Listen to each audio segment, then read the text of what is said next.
Hey guys, Heidi Foy here with Bullfrog Creatives. Thank you so much for joining us today. Today's episode of Outside the Arena is brought to you by Cinch Jeans. We're so grateful for that partnership, not only on Bullfrog Creatives, but also through the NIRA and the official CNFR page. Hey you guys, today we are going to be talking to the Northwest region of the NIRA, Haley Mitchell and Drew Pearson, faculty and student directors today. So you guys stay tuned, you're not going to want to miss it.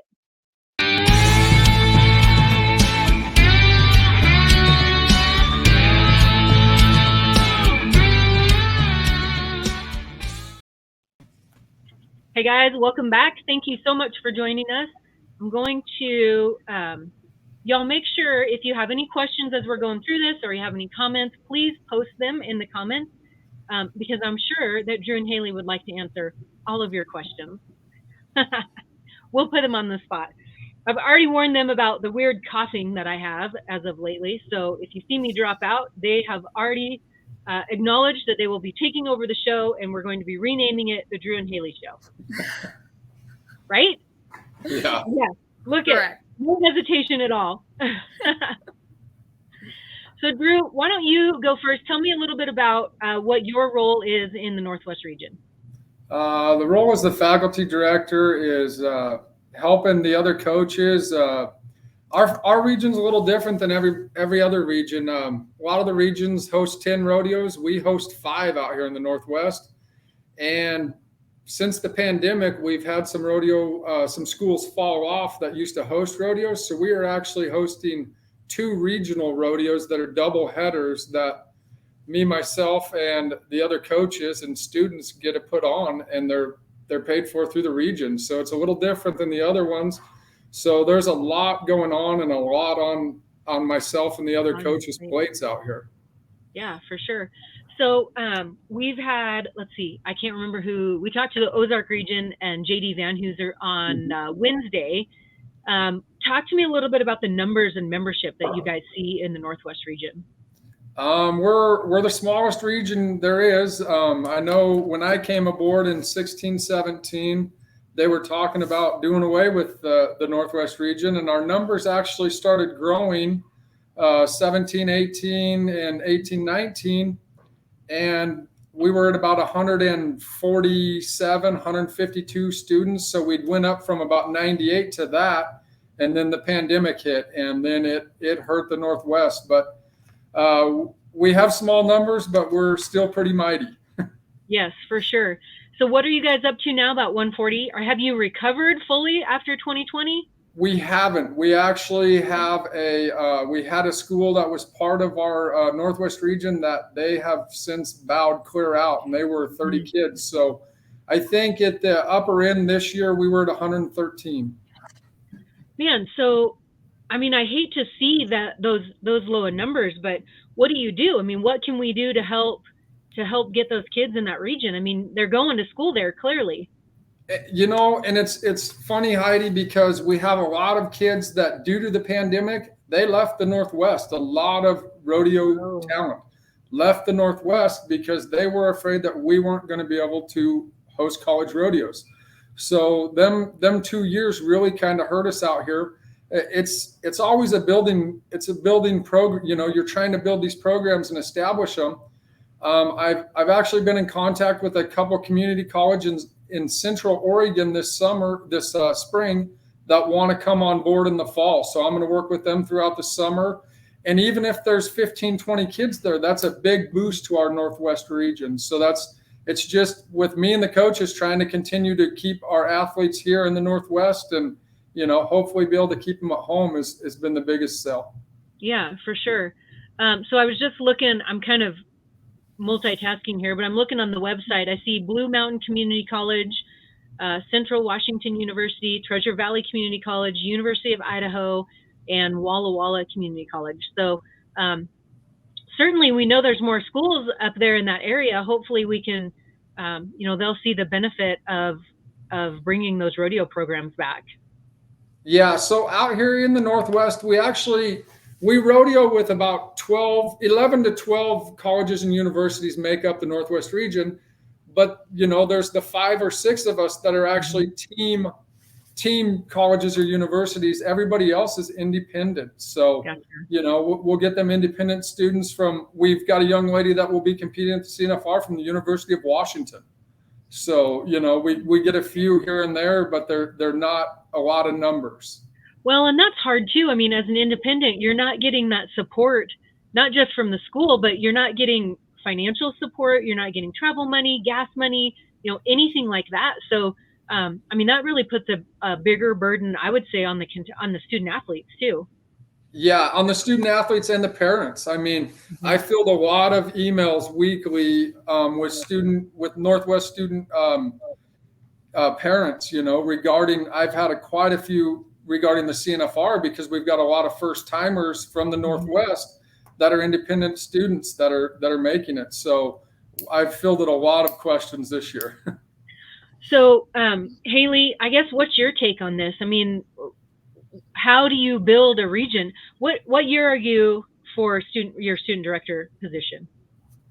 So this will be my second year in the student director position. Okay. I kind of got thrown in when COVID was starting. So, but to build, I think students just need to talk. They need to get the word out, tell them, because like Drew said, when we were starting out, everyone was thinking the Northwest wasn't going to be able to have rodeos or practices or anything like that. But they never really communicated and asked anyways. And, and I get students asking me all the time, hey, are we practicing? Hey, how are you guys doing? Are you guys having practices? Are you guys rodeoing? And I tell them, I mean, we're practicing every day. We're practicing all the time. Yeah. And students still left to other regions. But, I mean, you can't control that. But I think if more kids would have stayed in, they would have known, they would have got the practices and the rodeos that they wanted. But yeah, for sure.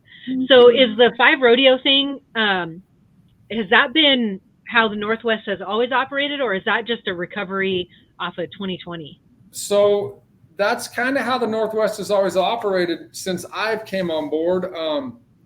We hold 5 rodeos, and they're all double headers. So we get our 10 rodeo count in and 5 stops.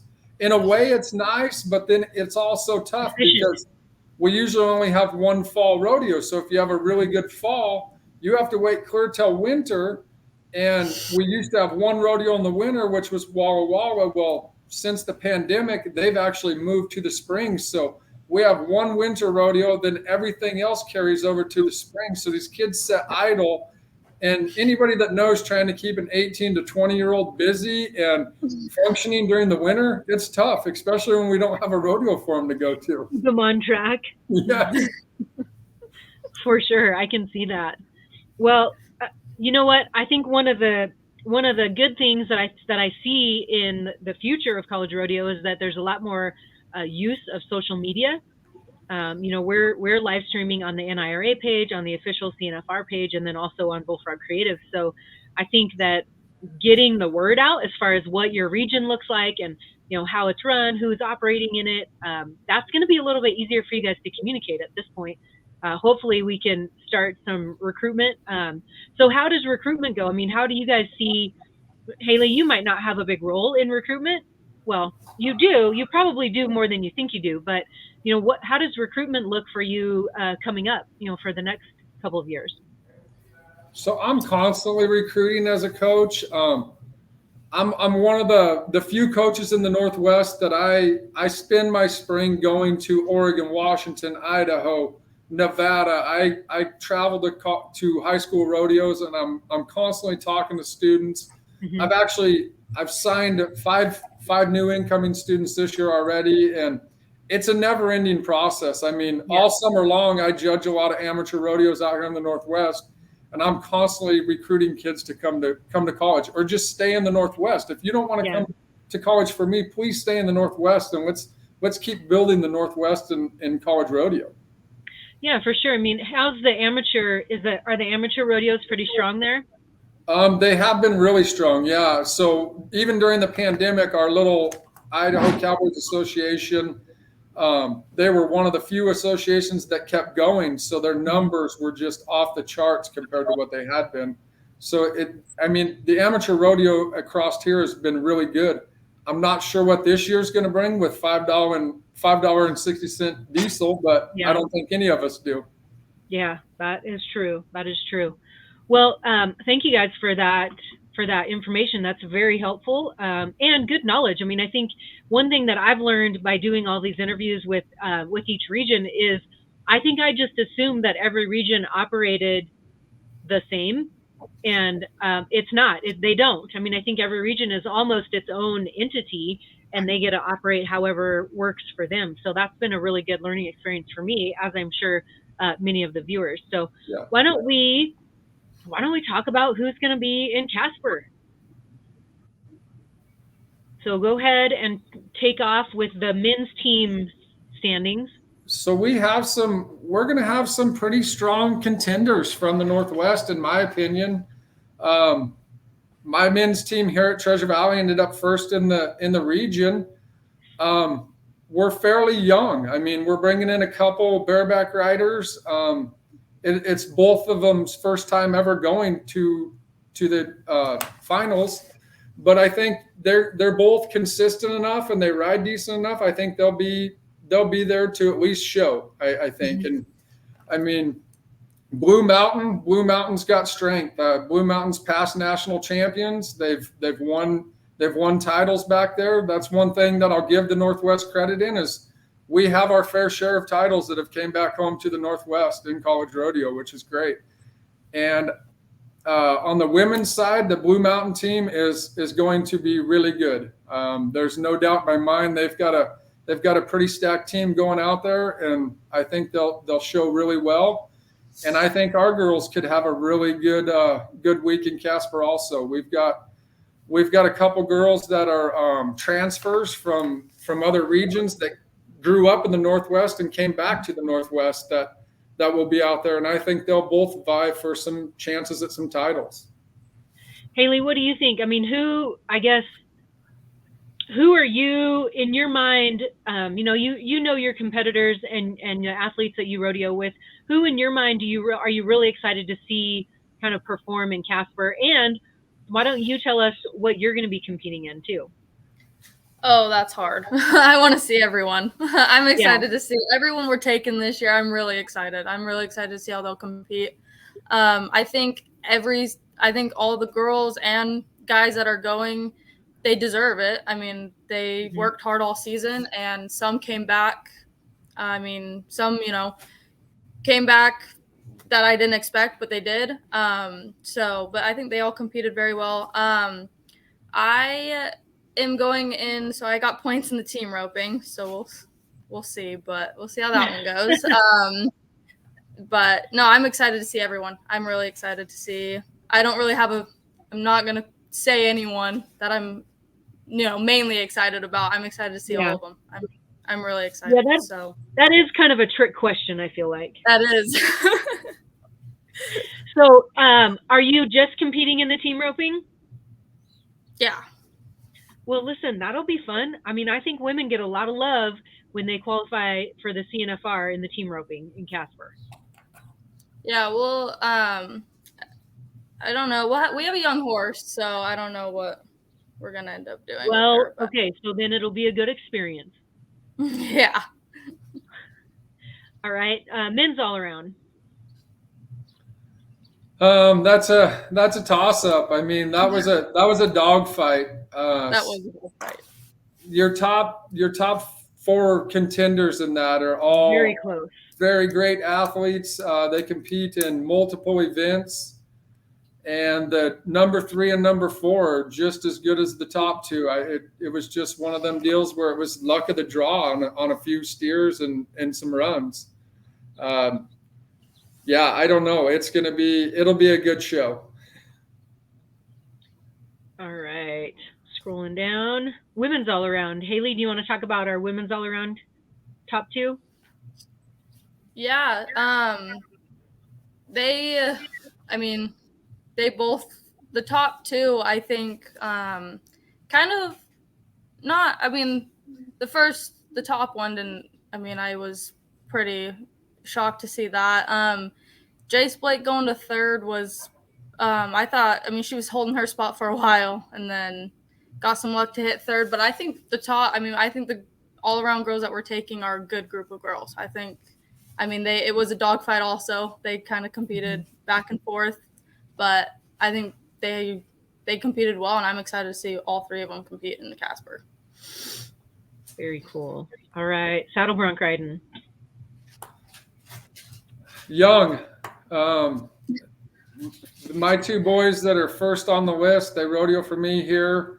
The one boy that came in second, first year getting on saddle bronc horses. My gosh. He's done tremendously well. He is learning quick. The kid that won it, Jace England, he is a 2-time NFR qualifier now. He had tough luck in Casper last year, but he's got another year of rodeoing under his belt, and I think it'll be a different deal this year. Our number 3 young man, he rides really well. He made the junior NFR, and he had just some grade issues that kind of held him out from some rodeos that probably cost him some points. Yeah. Yeah. So, I mean, I think as most collegiate athletics, it is similar for college rodeo that you have to maintain your GPA in order to continue to go down the road and go to rodeos. And so that's one thing I know in the Central Rocky Mountain region, there were some issues with that as well. And, I think it's a good thing. I feel like college rodeo, in my opinion, college rodeo gives people an opportunity to go to college that maybe weren't planning to go to college, and they still have to get that degree or at least maintain those grades to put them on the track to get the degree. And that's one of the things that I like about college rodeo. All right, bareback riding. Our number 1 and number 2 will be the only 2 that go to Casper this year. Number 3 had some concussion issues. So he will not make the trip to Casper. But our number 1 boy is actually he grew up out here in the Northwest and ended up going to Montana his first year. He transferred back to us. He actually qualified for the CNFR last year, but took a job with the United States Forest Service and was unable to make the trip. So this will be his first trip there, but he's riding really well. And right now he's amateur rodeoing, and they've been going every weekend. So I think he'll come there, and I think he'll do pretty good things. Number 2 boy, he's young. He's been getting on broncs for a year, or bareback horses for a year now, and he's going to be good. Well, and interestingly, I mean, in the saddle bronc and the bareback riding now, you've mentioned 2 guys that are fairly young, fairly new. This is going to be a great experience for them. I mean, this will probably up their mental game more than another full season of college rodeo would be able to do. Yes, I fully agree. I think it's one of the best stages for a young athlete, in my opinion. It's the best of the best, and mentally it's going to help you prepare for your whole next year's season and get you kicked off and started right. Yeah, for sure. Tie down roping. Van Cole is good. I think he'll go there, and he's dang sure going to compete, and I think he can compete with the nation. Zane Taylor, he just had some oopses throughout the season in some areas. The kid's very handy, and he's a 3-eventer.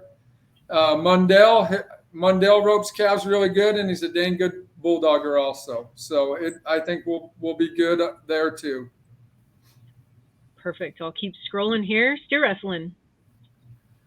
Our number 1 boy, Wiley Jack Karras, he's been to the Oak Berry. He was at the junior NFR. He is an exceptionally good bulldogger. Hopefully he draws good. We've had some issues with just cattle out here some this year. And so the draw took a lot of these kids out. And number 2 and number 3 are just as good. Like I said, I think a lot of it was just what they drew on weekends when we were rodeoing. Yeah. Unfortunately, part of the game. Yes, it is. And it's been a big part in the bulldog and across the board. You look at the PRCA rodeos that have been going. Yeah. Team rope and header. Coy Aldrich, he's solid. He's a boy from the Northwest here. He's been around rodeo his whole life. His mom is his grandparents. His mom is the secretary of Oregon High School Rodeo. His grandma and grandpa own a really good amateur rodeo stock contracted firm, and he's solid. Jace Blake, that's a young lady, and she can rope. She'll put on them just like the guys. Cole Garland, he's dang good too. We've got some good team ropers that are coming. All right, and let's talk about their partners. Team rope and team Taylor Ott, he's returning. He was there last year, kind of got a taste of it, and I think you'll see a different Taylor Ott this year. He's had a good year. Dawson, he's our Hawaiian boy. This will be his. Can you say his whole name? I can't say that name. No, I can't. I can say Dawson Hopi. But that's his second trip. Also, he's been to the high school finals when he was on the island. He came across for the high school national finals. He's a solid roper. He can rope both ends. They just had some rough luck at the last couple weekends. The Bayham boy is really ropey. All right, we'll keep scrolling down. Barrel racing. Haley, do you want to talk about that? Yeah. Sydney's laid some pretty good runs all season. She's had a very, very good season. I've watched a couple of her runs, and every run I've seen, she won it. So she did pretty good this season. I'm actually really excited to see her run Casper. Williams, I've seen her run. I think the top three girls can really compete in Casper. They all three have really nice horses, and they are there to compete. They don't mess around. So, do you guys run primarily indoor, outdoor, big pin, small pin? I mean, how is that going to compare to what you see in Casper? Man, all the above. We run in big pen, small pen, outdoor, indoor. So I qualified last year in the barrel racing, and from running in the Northwest to Casper, I mean, I would say it's totally different. I mean, tiny, How I think so? Tiny pen, super tiny, very close, like especially in the barrel racing. I mean, your first, second barrel are right on that fence, and that fence is yet bright yellow. So it's nice if you can get a head start in there to have your horse see that first barrel. But I think these three can compete very well in that pen. So what do you do? I mean, you've been there. What do you do to prepare your horse for that kind of a change? Oh man, I was mainly concerned with the pen, how small it was, and I had a big horse last year that I ran him in, and I practiced on a small pen every day. I mean, I tried to get my timing right in the small pen. I tried to make sure he knew that we were running small. With these three girls, I would say the same thing. Just prepare them to run in a tiny, loud pen. Anything you can do to prepare for that. It's hard, but anything you can do. Yeah, I mean, I think that's a really good point. Maybe Monday and Tuesday morning might not be as loud, but that evening performance is going to be a completely different animal. Oh, yeah. And I will say, even for like I'm a hometown girl, so when I qualified, it was a completely different animal. But even for someone that's not from Casper, like the crowd still gets behind you so much, and you get so much support. Like just, I don't know, it truly is a completely different decibel because it's just unreal. The one nice thing that I will add is Kimberly Williams and Josie have both been there. Okay. So they know that atmosphere. They know the size of the arena. Sydney Wilson, it's going to be all new to her. She's a rookie at the CNFR, and she is one of our independent students. All right. So it maybe Kimberly and Josie can take her under their wings. Yeah, for sure. Okay, breakaway roping. There's Kimberly. Yep. Yeah, she did. She had a good season. So did Jace. I mean, she just had some tough luck at the last rodeo. But again, those three girls, I mean, they all three competed very well this season in the breakaway roping. Well, and it was... I keep thinking about your all season. It's so hard to get momentum. You know, if you only have one rodeo in the fall, there's no momentum there. And then even so, you only have 4 more in the spring. There's just not enough time to really get momentum and keep that going. And so you have one bad rodeo. It can cost you big time. It really can. I mean, it changes you prepare and how you go at each and every run. Well, and when you think about double headers, you're going one round. So that point margin is a lot different than a long and a short round point margin too. Mm-hmm. So that one day performance could really take you out of the game and out of the mix. Yeah. So we talked to JD on Wednesday, and if you win the long go, win the short go, win the average, you can get up to 180 points. And that is a little different when you guys have the rodeos that you do. Yeah, we're 145 points to win the day. So there's 290 points possible in a weekend in the Northwest. Whew. Yeah. That really does. I feel like that really does change the game a little bit. Yeah, when we went into our regional finals in the breakaway rope, and the top 11 girls all had a shot to still win the year-end title. Man, that's a lot. It's a game changer. Yeah. Yes, for sure. Talk about the goat tying next. Oh man, Aubrey, she came out of nowhere on the last rodeo. She definitely came out of nowhere all season. But she won. I think she won both days on our last rodeo and bumped her up to first. Josie had a pretty good season also. She stayed up in the top 5 all season. I know I'm roading with her, so I know how she worked hard for that. So I'm really excited to see her go. Same with McKinley Davis. I think she qualified last year in the goats, so she kind of knows the whole deal about it. But I think the top 3 goat tires, I'm really excited to watch the goat tying in Casper, because those 3 girls can compete, and they can compete well. Well, and I would say I think the size of the arena, outside of the team roping, of course, but the size of the arena probably has the biggest impact on the goat tying and the barrel racing. Because the goat tying, it changes your, if you're a 3 kicks, check and go, like you got to change your dismount a little bit and change your game plan a little bit in this shorter pin. Oh, for sure. And like Aubrey, she qualified last year in McKinley, and I've talked to them, and they say the same thing. They're like, man, usually we're 3-4 kicks down, but we're 1 kick and we're already getting off. Yeah. And so it's a total game changer.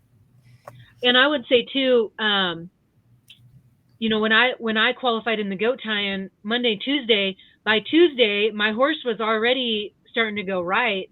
And I knew, like, I got 1 more run, maybe 2 more runs. So you can't be leaving me yet. I mean, there's just a little bit of fine tuning that you have to do in that small pin. When you're making that many runs that quickly, I mean, you kind of got to be really in tune with your horse and what your game plan is. For sure. Okay. I think that's it. Is there anything else or any person? I know Haley already told us she's not calling out names, but anyone else that we need to be kind of watching for? I'm gonna say watch for Sam Kearns in the breakaway roping. For sure, I've watched her too. She's a 2-time Big Sky Region all-around champion. She transferred back. We actually are packing her on our women's team, but she's a force to be reckoned with, and she'll be there in the breakaway roping. So let's talk about that real quick. Thanks, Tony. Tony Branquino is joining us today. Excuse me. Let's talk about that. What happens when you transfer from another region? So when Sam transferred back to us, she had to set out 3 full rodeos before she could rodeo in our region. Which is completely different in your region when there's only 5 rodeos. Yes. Yeah. Yes. So she set out and gave up a lot of points and still ended up 5th in our region in the breakaway roping, and was 4th or something, I believe, in the all around. I mean, yeah, she's a player. So that'll be fun. And that's the other thing we talked about on Wednesday. So just because we didn't talk about a person doesn't mean that they will not be coming. They could be, maybe they're not in the top 3 positions in their event, but they made it on the team. So we may not have talked about them, but they could still be coming. So Sam, being one of those, is going to be coming as a team, as a points earner on the women's team. Yeah. So I realize we're not giving everybody their chance in the media here, but definitely there's going to be a lot of people that we didn't talk about that can still be front runners in these events. Yeah, for sure. I mean, that's kind of the neat aspect of college rodeo, in my opinion, is when that team concept comes into play. And that's when the coaches kind of get to manipulate and try to build the strongest team they have. Mm-hmm. And it can change the way things happen in Casper. Yeah, for sure. So, you know what? That about wraps it up. You guys, Haley, if you have anything you would like to add, I know you guys are going to be coming in, not next week, but the week after, probably the 7th or 8th, I believe. Yeah. So you guys get to call Casper your home for a couple of weeks. I'm going to drop this comment from Tony. Toughest job on a college rodeo coach is putting the team together. That is for sure. Yes. For sure. You sit here and sweat, and you have students in and out of your office, and that is the toughest week of being a coach, for sure, Tony. And then also, CNFR time is the best time of the summer when you're a college rodeo athlete. Oh, for sure. I know some of my best memories, for sure. And I had the pleasure of competing in front of my hometown, so it was a different experience for me even than had it have been anywhere else. So, well, you guys, I appreciate your time. I'm sure we will meet when you guys get here in a couple of weeks. And for those of you that are tuning in, thank you so much for watching us live. Again, if you guys have any questions, please comment on any three of the platforms, the NIRA page, Bullfrog Creatives, or the official CNFR page. There are fake ones out there, so make sure you're on the right page to get the accurate results. And keep following us. We've got a few more regions to get through. Hopefully we can get to everybody. Reminder, we will be taking Monday off because, well, let's be honest. There's no school on Monday, and we do not want to do this with my children running around. That is how we got our start, but we're going to try not to go back to that. So thank you guys. Thank you both so much for joining me. I look forward to meeting you in person. We will catch you guys in a couple weeks. Thank you. Thank you. All right, you guys, thank you so much for tuning in. Again, make sure you stay tuned to next week. We've got just a few more regions. Hopefully, we did have to skip one on Monday, so we're hoping to pick those up on the 10th when they get here in Casper. We might be doing it in person, face-to-face, in one camera. That's going to be interesting. Anyways, for those of you guys that are new to this platform or maybe watching on some of the other pages, please head on over to Bullfrog Creatives. We are going to be doing a countdown to the CNFR. So what that's going to include is these interviews with the regions. And then I'm also doing some live things, but also posting some pictures of places that I think you need to see if you're going to be in Casper for the college finals. Not that I'm the expert, but they're places that I like to go, and I live here, so maybe that counts for something. Again, tune in to the NIRA page, Bullfrog Creatives, and the official CNFR page. We will catch you on Wednesday.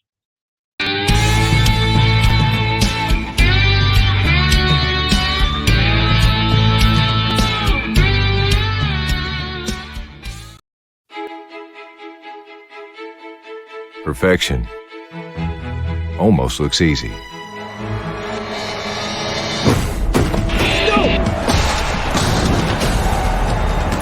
But it isn't.